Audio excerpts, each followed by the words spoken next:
పెళ్లిపేటల మీద ఉండాల్సిన నన్ను చెరసాలలో బంధించారు. యువరాజుని అని కూడా చూడకుండా శిక్షలు విధించారు. కనీసం వరసకి తమ్ముడిని అని కూడా చూడకుండా నాకు కాబోయే భార్యపైనే కన్ను వేశారు. ఇవన్నీ చూడ్డానికేనా నేను బ్రతికి ఉన్నది? నా జీవితాన్ని ఎలా మార్చుకోవాలి? నా పగను ఎలా తీర్చుకోవాలి? అది ధర్మపురి రాజ్యం. ఆ రాజ్యానికి మహారాజు సూర్యశేఖరుడు. అతని కుమారుడు విశ్వజిత్ 16 ఏళ్ల వయసులోనే ఎవరూ సాధించలేని మూలాధార చక్రాన్ని జాగృతం చేసి శక్తులు సాధించాడు. దాంతో రత్నపురి మహారాజు తన కుమార్తె అయిన యువరాణి మనోహరితో విశ్వకి పెళ్లి నిశ్చయం చేస్తారు. ఆ ఆనందంలో తండ్రి విశ్రాంతి మందిరానికి వెళ్లిన విశ్వజిత్ కి సూర్యశేఖరుడు కొన ప్రాణాలతో కొట్టుమిట్టాడుతూ కనిపించాడు. నాన్నగారు, ఏం జరిగింది? మీ నోటి నుండి ఆ రక్తం ఏంటి? విశ్వ, బాధపడకు. నాకు మరణ సమయం దగ్గర పడింది. నేను చెప్పేది జాగ్రత్తగా విను. ఈ తాళపత్ర గ్రంథాల్లో కొన్ని రహస్య సూత్రాలున్నాయి. వాటిని నువ్వు ఛేదిస్తే ఈ విశ్వానికే నువ్వు విజేతవవుతావు. ఎట్టి పరిస్థితుల్లోనూ ఈ గ్రంథాన్ని జార విడుచుకోకు. ఇక నుండి ఈ రాజ్యాన్ని, రాజ్య ప్రజల్ని నువ్వే రక్షించాలి. అలాగే సప్తశక్తి ఆశ్రమంలో శిక్షణ పొందుతున్న నీ చెల్లి విశ్వప్రియ బాధ్యత కూడా నీదే అని చెప్పి సూర్యశేఖరుడు అక్కడికక్కడే మరణించాడు. ఇంతలో హఠాత్తుగా ఆ గదిలోకి కొంతమంది సైనికులతో పాటు సూర్యశేఖరుని సవతి తల్లి కొడుకులైన ఇందుశేఖరుడు, సోమశేఖరుడు అక్కడికి వచ్చారు. చనిపోయిన తండ్రిని పట్టుకుని బోరున ఏడుస్తున్న విశ్వజిత్తుతో ఇందుశేఖరుడు, రాజద్రోహి, రాజ్యాధికారం కోసం కన్న తండ్రినే కడతెచ్చావు. నీలాంటి వాడు ఈ రాజ్యానికి రాజు అయితే అది రాజ్య ప్రజల శ్రేయస్సుకి అంత క్షేమం కాదు. ఎవరక్కడ? ఈ రాజద్రోహిని తీసుకొని కారాగారంలో బంధించండి. ఏం జరుగుతుంది ఇక్కడ? చిన్నాన్న, ఏంటిదంతా? నా తండ్రిని నేను చంపడం ఏంటి? ఏం మాట్లాడుతున్నారు? ఆ ప్రశ్నకు ఇందుశేఖరుని పక్కనే ఉన్న సోమశేఖరుడు పొగరుగా సమాధానమిస్తూ, కళ్ల ముందు కనిపించే మాట్లాడుతున్నాం కదా విశ్వజిత్. మహారాజు సూర్యశేఖరుడు నీ చేతుల్లోనే ప్రాణాలు విడిచాడు అంటే అర్థమేంటి? అతను చావుకు నువ్వే కారణం. అర్థమైంది చిన్నాన్న. ఒక పథకం ప్రకారం మీరే ఇదంతా చేసి నేరం నా మీద మోపుతున్నారు. అర్థమైంది కదా? ఇక నుండి నువ్వు కారాగారంలో బందీవి. ఇంకా చూస్తారేంటి? ఈ ద్రోహిని ఈడ్చికెళ్ళండి. వీడిని కేవలం బందీగా మాత్రమే కాదు, బానిసగా మార్చి శిక్షణ సహాయకుడుగా నియమించండి. అక్కడ విధించే శిక్షలకు వీడు 3 నెలల్లో ప్రాణాలు కోల్పోవడం ఖాయం. నిజానికి శిక్షణ సహాయకుడనేది ఆ రాజ్యంలో విధించే అన్ని శిక్షల కన్నా చాలా భయంకరమైనది. ధర్మపురి రాజ్యంలో సైనిక శిక్షణ పొందిన వారందరూ తమ విద్యలు ప్రదర్శించడానికి శిక్షణ సహాయకులను ఉపయోగిస్తూ ఉంటారు.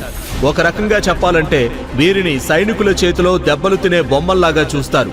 వీరికి తిరిగి సైనికులపై దాడి చేసేందుకు కూడా అనుమతి ఉండదు. విశ్వజిత్ని కారాగారంలో బంధించిన తరువాత ఇందుశేఖరుడు తనని తానే మహారాజుగా ప్రకటించుకున్నాడు. రాజ్యాధికారం కోసం విశ్వజిత్తే తన కన్న తండ్రికి విషమిచ్చాడని ప్రజలను నమ్మించాడు. అలా విశ్వజిత్ తన రాజ్యంలోనే ఒక బానిసగా మారాడు. కారాగారంలో ఉన్న విశ్వజిత్ తన చెల్లెలు విశ్వప్రియ గురించి ఆలోచిస్తూ తనకు ఎలాంటి ఆపద కలగకూడదని అనుకుంటూ ఉంటాడు. ఎలాగైనా ఆ కారాగారం నుండి బయటపడి చెల్లిని కలవాలని ఆరాటపడుతూ ఉంటాడు. అందుకే ఆ క్షణం నుండి విశ్వజిత్ తన తండ్రి చనిపోయే ముందు ఇచ్చిన తాళపత్ర గ్రంథాన్ని చదువుతూ అందులోని రహస్య సూత్రాల్ని ఛేదించాలని ప్రయత్నిస్తాడు. అయితే ఎన్నిసార్లు ఆ గ్రంథాన్ని చదివినా అతనికేమీ అర్థం కాదు. మరోవైపు శిక్షణ సహాయకుడిగా మారిన విశ్వజిత్ కు రోజు రకరకాల శిక్షలు వేస్తూ అతన్ని చిత్రహింసలకు గురి చేస్తూ ఉంటారు. 3 నెలలకే విశ్వజిత్ ప్రాణాలు పోతాయని ఆశపడ్డ ఇందుశేఖరుడు, సోమశేఖరుడు 3 ఏళ్లైనా అతను ప్రాణాలతో ఉండటంతో కాస్త కంగారు పడతారు. దాంతో ఒకరోజు ఇందుశేఖరుడు తన తమ్ముడు సోమశేఖరునితో కోపంగా, సోమశేఖర, ఏం జరుగుతోంది? 3 నెలల కన్నా ఎక్కువ బ్రతకడు అనుకున్నవాడు 3 ఏళ్లైనా ప్రాణాలతో ఎలా ఉన్నాడు? అసలు వాడికి శిక్షలు సరిగా విధిస్తున్నారా లేదా? శిక్షల్లో ఎలాంటి లోపం లేదన్నయ్య, కానీ ఇంకా వాడు ప్రాణాలతో ఎలా ఉన్నాడో నాకు అర్థం కావడం లేదు. వీరిరువురు ఇలా మాట్లాడుకుంటున్న సమయంలోనే ఇందుశేఖరుని కుమారుడు ఆర్యతేజ అక్కడికి వచ్చాడు. నిజానికి ఆర్యతేజకి ఎప్పటినుంచో యువరాణి మనోహరిపై కోరిక ఉంది. అయితే అనుకోకుండా విశ్వజిత్తుతో మనోహరి పెళ్లి నిశ్చయమవ్వడం ఆర్యతేజకి పట్టరాని కోపాన్ని తెప్పించింది. అయితే తండ్రి ఇందుశేఖరుని మాట ప్రకారం ఆర్యతేజ రాజ్యం నుండి దూరంగా వెళ్లి గత 3 ఏళ్లుగా సాధన చేసి స్వాదిష్టాన చక్రాన్ని జాగృతం చేశాడు. అంతేకాకుండా వంశపారంపర్యంగా వస్తున్న కొన్ని ఔషధాలను నియమాలకు విరుద్ధంగా తీసుకొని ఎన్నో అద్భుత శక్తులను కూడా పొందాడు. సభా మందిరంలో తండ్రి చిన్నన్న మాటలు విన్న ఆర్యతేజ కాస్త గంభీరంగా, మీరేమీ కంగారు పడకండి నాన్నగారు. ఇక నుండి ఆ విశ్వజిత్ సంగతి నేను చూసుకుంటాను. నేను సాధించిన శక్తులతో గొప్ప గొప్ప యోధులు మహావీరులను సైతం క్షణాల్లో మట్టి కరిపించగలను. అలాంటిది 3 ఏళ్లుగా బానిసగా ఉంటూ శరీరంపై చెంచా కండ కూడా లేని ఆ విశ్వజిత్ నాకు లెక్క కాదు అని చెప్పి ఆర్యతేజ అక్కడి నుంచి నేరుగా విశ్వజిత్ ఉన్న కారాగారం వైపు అడుగులు వేశాడు. అప్పటికే అక్కడ విశ్వజిత్ సైనికుల చేతిలో దెబ్బలు తింటూ ఉంటాడు. కానీ విశ్వజిత్ శరీరం ఆర్యతేజ ఊహించినంత బలహీనంగా లేకపోవడంతో కాస్త ఆశ్చర్యపోయిన ఆర్యతేజ పొగరుగా విశ్వజిత్ వైపు చూస్తూ, రేపు జరగబోయే మరణ సమరంలో నాతో పోటీ పడి గెలువు. నువ్వు గెలిస్తే నిన్ను నీ చెల్లెల్ని వదిలేస్తాను. అదే నువ్వు ఓడిపోతే నీ చెల్లెలు నా వద్ద బానిసగా కాదు దాసీలా మారుతుంది. అంతేకాదు, నీకు కాబోయే భార్య మనోహరి సైతం నా సొంతమవుతుంది. సవాలుకి సిద్ధమా? నిజానికి ఆర్యతేజతో పోటీ పడగలిగే అంత బలం విశ్వజిత్కు లేదు. అయినా చెల్లిని మనోహరిని ఆర్యతేజ నుంచి కాపాడాలనే ఉద్దేశంతో ఈ పోటీకి ఒప్పుకుంటాడు. అయితే ఆర్యతేజ విసిరిన సవాలుకి విశ్వజిత్ సై అనడంతో అక్కడున్న వాళ్ళందరూ ఒక్కసారిగా ఉలిక్కిపడ్డారు. ఎందుకంటే మరణ సమరంలో పాల్గొనడం అంటే మరణాన్ని ఆహ్వానించడమే. ఇప్పటి వరకు అందులో పాల్గొన్న ఏ ఒక్క బానిస కూడా ప్రాణాలతో బయటపడిన చరిత్ర లేదు. అలాంటిది ఒంటి మీద చెంచా కండ కూడా లేని విశ్వజిత్ కి ఇది విషమ పరీక్షే. అయినా విశ్వజిత్ పోటీకి ఒప్పుకోవడంతో ఆర్యతేజ అక్కడి నుంచి వెళ్లిపోతాడు. 3 ఏళ్లుగా శిక్షలు అనుభవిస్తున్న విశ్వజిత్ శరీరంలో యోధుడు శక్తిశాలి అయిన ఆర్యతేజను ఎదిరించేంత బలం లేదు. దాంతో ఎలాగైనా శక్తులు సాధించి రేపు జరగబోయే మరణ సమరంలో విజయం సాధించాలనుకున్న విశ్వజిత్ ఇంకొకసారి ఆ తాళపత్ర గ్రంథాన్ని చదవడం మొదలుపెట్టాడు. గ్రంథం చదవడం పూర్తయినా అతనికి అందులోని రహస్య సూత్రాలు అర్థం కాలేదు. దాంతో కోపంగా, ఈ గ్రంథంలో ఏమీ లేదో. ఇది నాకు శక్తులిస్తుందని 3 ఏళ్లుగా కొన్ని వేల సార్లు దీన్ని చదివాను. అయినా ఎలాంటి రహస్య సూత్రాలను కనిపెట్టలేకపోయాను. ఇక నాకు దీంతో పని లేదు అనుకుంటూ ఆ గ్రంథాన్ని మంటల్లో పడేస్తాడు. కాసేపటికే ఆ గ్రంథం పూర్తిగా కాలిపోయి బూడిదగా మారుతుంది.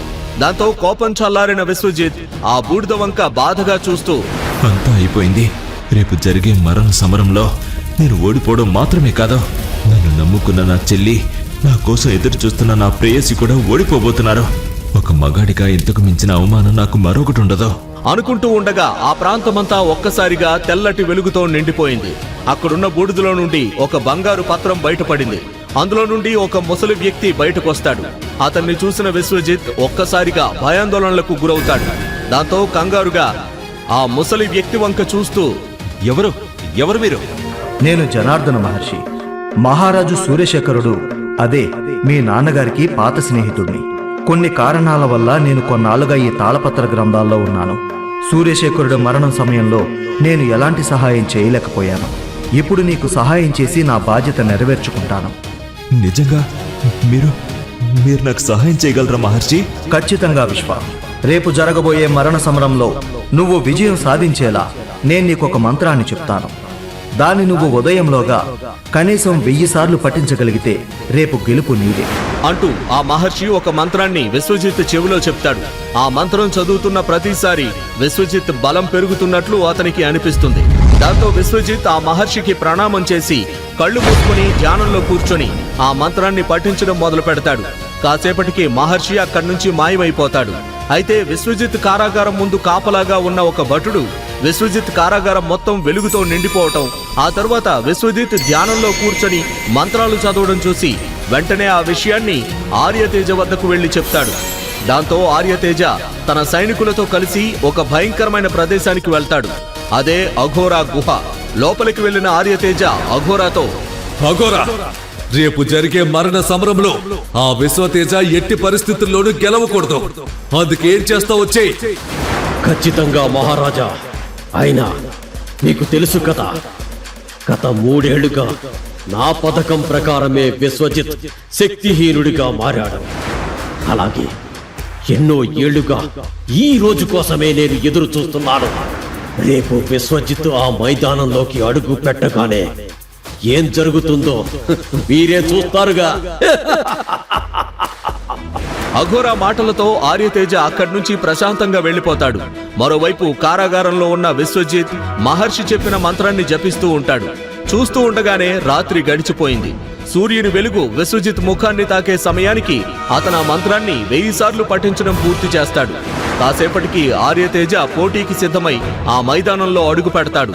ఇంకోవైపు విశ్వజిత్ కూడా అక్కడికి చేరుకుంటాడు. అయితే విశ్వజిత్ ఆ మైదానంలో అడుగు పెట్టే సమయానికి అఘోరా ఆ మైదానం వెనుక ఏవో క్షుద్ర పూజలు చేస్తూ ఉంటాడు. అఘోరా పూజ గురించి ఏమాత్రం తెలియని విశ్వజిత్ మహర్షి చెప్పిన మంత్రాన్ని మరోసారి పఠిస్తూ ఒక్కో అడుగు ముందుకు వేస్తూ ఉంటాడు. ఇంతలో ఒక్కసారిగా విశ్వజిత్కి ఒక గొంతు వినిపిస్తుంది. అది ఎవరో కాదు, జనార్దన మహర్షి. మైదానంలోకి వెళ్తున్న విశ్వజిత్తో మహర్షి కంగారుగా, ఆగు విశ్వ, ఈ మైదానంలో ఏదో తాంత్రిక శక్తి ఉంది. వెనక్కిరా. ఇంకా ఒక్క అడుగు నువ్వు ముందుకు వేసినా నేను కూడా నిన్ను కాపాడలేను. ఇక్కడ ఉన్న దుష్టశక్తి ముందు నేను నీకు ఉపదేశించిన మంత్రం ఏమాత్రం పనిచేయదు. నా మాట విని వెనక్కిరా అంటూ జనార్దన మహర్షి కొంచెం కంగారుగా చెప్తూ ఉంటాడు. జనార్దన మహర్షి మాటలు విశ్వజిత్కి తప్ప అక్కడున్న ఎవరికీ వినిపించవు. కాబట్టి అందరూ విశ్వజిత్ ఆర్యతేజ మధ్య జరిగే పోటీ కోసం ఆతృతగా చూస్తూ ఉన్నారు. మరోవైపు విశ్వజిత్ మాత్రం మహర్షి మాటల్ని పట్టించుకోకుండా తన మనసులోనే మహర్షికి సమాధానం చెప్తాడు. లేదు మహర్షి, గొప్ప యోధుడు పరాక్రమవంతుడైన సూర్యశేఖరుని కుమారుణ్ణైన నేను యుద్ధ భూమిలో దిగిన తర్వాత అడుగు వెనక్కి వేయడం అనేది జరగదు. అలా వెన్ను చూపడం కన్నా నేను మరణించడమే నాకు నా తండ్రికి గౌరవం అంటూ మహర్షి ఎంత చెప్తున్నా వినిపించుకోకుండా విశ్వజిత్ ఆర్యతేజతో యుద్ధానికి సిద్ధమవుతాడు. కానీ అప్పటికే అఘోరా చేసిన క్షుద్ర పూజ వల్ల విశ్వజిత్ శరీరంలో అగ్ని జ్వాలలు రేగుతున్నాయి. దాంతో విశ్వజిత్ క్షణక్షణానికి మరింత బలహీనంగా తయారవుతున్నాడు. అతని శరీరం వణకడం మొదలవుతుంది. ఆర్యతేజ కొడుతున్న ప్రతి చిన్న దెబ్బ విశ్వజిత్ శరీరం నుంచి రక్తాన్ని కార్చుతోంది. తనను తాను కాపాడుకోవడానికి చేతిని కూడా ఎత్తలేని స్థితిలో ఉంటాడు విశ్వజిత్. ఆర్యతేజ యొక్క అపారమైన శక్తి ముందు విశ్వజిత్ పూర్తిగా అసక్తుడిగా నిలిచిపోతాడు. అయినా ఆర్యతేజ కాస్త కూడా దయ లేకుండా అతన్ని కొడుతూనే ఉంటాడు. విశ్వజిత్ నొప్పితో అరుస్తుంటే జనార్దన మహర్షి విశ్వజిత్ను వెనక్కి రమ్మని బతిమలాడుతాడు. కానీ విశ్వజిత్ మాత్రం వెనక్కి తగ్గడు. ఇంతలో అకస్మాత్తుగా ఆర్యతేజ విశ్వజిత్ను ఒక భయంకరమైన దెబ్బ కొడతాడు. దాంతో విశ్వజిత్ నోటి నుంచి రక్తం కక్కుకుని నేలపై పడిపోతాడు. అది చూసిన జనాలంతా విశ్వజిత్ ఇక చనిపోతాడేమో అనుకుంటారు. కానీ విశ్వజిత్ రక్తం నేలను తాకిన క్షణంలోనే నల్ల మేఘాలు ఆకాశాన్ని కమ్మేస్తాయి. భూమి కంపించడం మొదలవుతుంది. భయంకరమైన సుడిగాలి ఆ ప్రాంతం మొత్తాన్ని చుట్టుముడుతుంది. ప్రకృతి మొత్తం ఉగ్రరూపం దాలుస్తుంది. అప్పుడే అక్కడ ఒక ఊహాతీతమైన సంఘటన జరుగుతుంది. ఈ ఊహించలేని దృశ్యాన్ని చూసిన ప్రజలంతా భయంతో వణికిపోతారు. అందరికంటే ఎక్కువగా ఆర్యతేజే భయపడతాడు. తన ప్రాణాలు కాపాడుకోవడానికి అక్కడి నుంచి పారిపోవడానికి ప్రయత్నిస్తాడు. విశ్వజిత్ రక్తం నేలను తాకిన క్షణంలో అసలు ఏం జరిగింది? అందరూ ఎందుకు అంత భయపడ్డారు? ఆర్యతేజకు ఎందుకు ప్రాణభయం పట్టుకుంది? మరణంతో సమానమైన ఈ పోరులో విశ్వజిత్ గెలుస్తాడా లేదా ఈ సవాల్లో ఓడిపోతాడా? ఒకప్పుడు బానిసగా జీవించిన ఒక యువరాజు జీవితంలో జరిగే నమ్మలేని సంఘటనలు తెలుసుకోవాలంటే, ఈ ప్రశ్నలకు సమాధానాలు తెలుసుకోవాలంటే నెక్స్ట్ ఎపిసోడ్ వినాల్సిందే. క్రింద ఇచ్చిన లింక్ ని క్లిక్ చేసి పాకెట్ ఎఫ్ఎం యాప్ ని ఇన్స్టాల్ చేసుకోండి. Stay tune to pocket FM.